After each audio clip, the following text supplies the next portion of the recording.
Okay, first we look for a Videopoint icon on the desktop.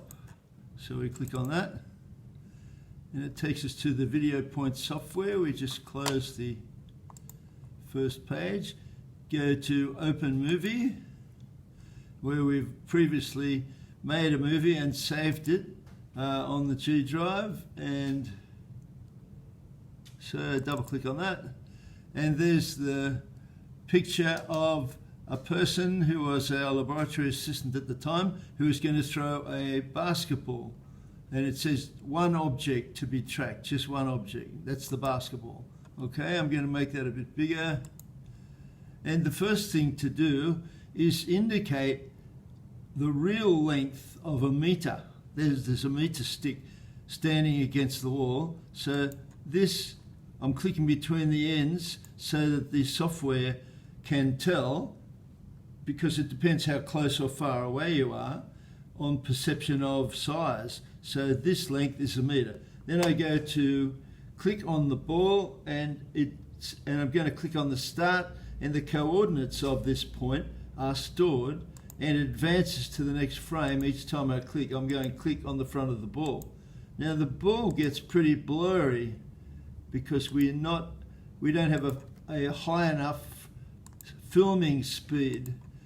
But if we click on the front of the blur in more or less a parabolic direction, we might get a reasonable graphs. So, like, you would do this more slowly if you were doing it yourselves. I'm just doing this for demonstration purposes. And of course, the more carefully you do this clicking, the better graphs you're going to get. But it's certainly a lot better than measuring these coordinates yourself with a ruler and recording them and then drawing the graphs. Because this software will use these coordinates. Okay. Now I'm going to use these coordinates that are stored in the computer, and I click on this little graph image over here on the left, and we get to choose in the X direction. Okay, we want position, velocity and acceleration in the X direction, so I click OK, and there we see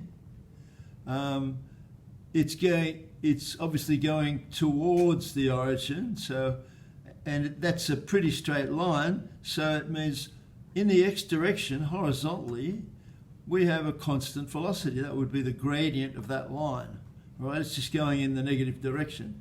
The velocity here is pretty constant in a horizontal direction, and you could read its value from down there. And the acceleration, as we expect in the horizontal direction, is pretty well zero. Okay, that's what we expected. How about in the Y direction? Okay, so I'm going to choose Y. This is vertically, position, velocity, acceleration. Of course, we expect a curve for S versus T when it's accelerating, and that's what we've got. Okay, the curve shape, more or less a parabola. The velocity is getting smaller until it reaches its top of its flight, and then it changes direction. The velocity changes direction, and if you drew a straight line, a line of best fit through there, the gradient of that should be acceleration due to gravity. Now the acceleration is not very accurate because my clicking wasn't that accurate, but you could get a reading. You can change these scales here by clicking on the top scale and putting in a bigger number, say if I multiply it by 10, and it sort of smooths it out a bit. Anyway, it's a bit hard to read from this scale what the value of it is, but you can see it's somewhere around 10 depending on the scale that you're using. So that's not particularly useful, but we do get more or less a constant acceleration. The gradient of that would work out to be about 10, 9.8, and this we expect a curve for a constant acceleration in the vertical direction. Okay, so these are all the things that you could calculate from graphs, and the graphs are on StudySmart, not these, but other similar graphs are on StudySmart for you to do your calculations on.